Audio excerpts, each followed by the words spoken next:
Hello everyone, আমার নতুন একটি ব্লগে আপনাদের সকলকে স্বাগত জানাই। তো আজকে হচ্ছে রাকেশ দার বিবাহ অভিযানের পার্ট 2। আজকেই হচ্ছে বিবাহ অভিযানের মেন রাত্রি, জীবনের আরেকটা নেক্সট অধ্যায় শুরু। আমরা সেই মতো রেডি ফেডি হয়ে গাড়ি ঘোড়া নিয়ে বেরিয়ে পড়েছিলাম রাকেশ দার আইবুড়ো নামটা ঘুচিয়ে দেবো বলে। শুনতে কষ্ট হলো, এটাই সত্যি, এটাই বাস্তব। গিয়েছিলাম অন্তরাকে নিয়ে আসবো বলে, একটু ভয়ে ভয়ে ছিলাম, কিন্তু গিয়ে দেখি ওদের বাড়ির লোক তো বিরাট খুশি। ওরা যাওয়াতে লিটারালি বম ফাটাতে আরম্ভ করে দিল। হুবু বর্মশাই পৌঁছে যাওয়ার পর অন্তরাকে নিয়ে যাওয়া হলো, মানে হুবু বউকে নিয়ে যাওয়া হলো শুভদৃষ্টির জন্য। এখানে এত ভিড় থাকার দরুন আমরা কিছুজন ভাবলাম না, এখানে স্টলগুলোই মনোনিবেশ করি, বাকিরা এসে যদি শেষ ফেস করে দেয়। মনে প্রথমবার দেখলাম ফুচকা খেতে গেলে চোখগুলো এত বড় বড় করতে হয়।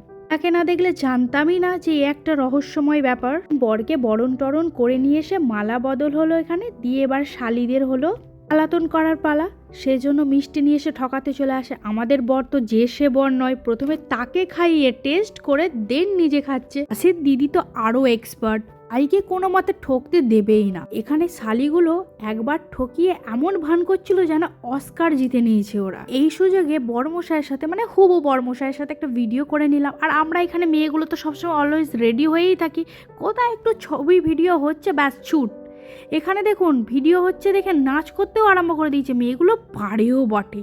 সঙ্গে আবার আমি লোভ না সামলাতে পেরে আমি একবার ওদের চলাতে যোগদান করলাম। এদিকে তো আমাদের হবু বর্মশাইয়ের মনে রং লেগে গেছে, মানে অন্তরা লাগিয়ে দিয়েছে আর কি। যা মাত্রই নাচছে। আমার বর্মশাইকে দেখুন, নাচতে জানে না তবু চেষ্টা তো করছে। অবশ্য আমার বর্মশাই একটু লাজুক।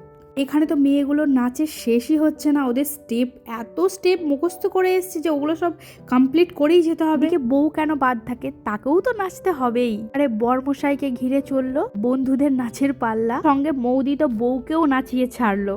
কথা বিয়ে বাড়িতে নাচেনি এমন কেউ নেই। এদিকে তো আমাদের ছবি তোলা শেষই হচ্ছে না, মনে পড়লো খাওয়া দাওয়াটা তো বাকি, ওটাও করতে হবে। বিয়ে বাড়িতে এলে বুঝি খেতেও হয় নাচা ছাড়া, ছবি তোলা ছাড়া। তো খাবার দাবার সব দেখায়নি কারণ খেতে পারিনি, অর্ধেকে বেশি আইটেম নিইনি। তারপর বইয়ের একটু ফটোশুটেও আমরা হেল্প করে দিচ্ছিলাম। আমরা বন্ধুরা এতটাই সাপোর্টিভ, কি বলবো। তারপর আসল রিচুয়ালস ছাতনা তলায় এলাম আর বউকে সঙ্গে করে নিয়ে। এতটাই ঠান্ডা ছিল যে সকলে মধ্যরাত্রিতে এক কাপ করে চাও পান করে নিলাম। যেমন যুগ যুগান্তর ধরে বট ও অশ্বত্থ বৃক্ষ সাক্ষী হয়ে থাকে বিভিন্ন মুহূর্তের, তেমনি আমরাও ছিলাম রাকেশদার বিয়ের মুহূর্তের সাক্ষী হয়ে। বিয়ে বাড়ির পার্ট 2 এখানেই শেষ করলাম। দেখা হবে পরের ব্লগে। আপনারা সকলেই ওদের আশীর্বাদ করবেন।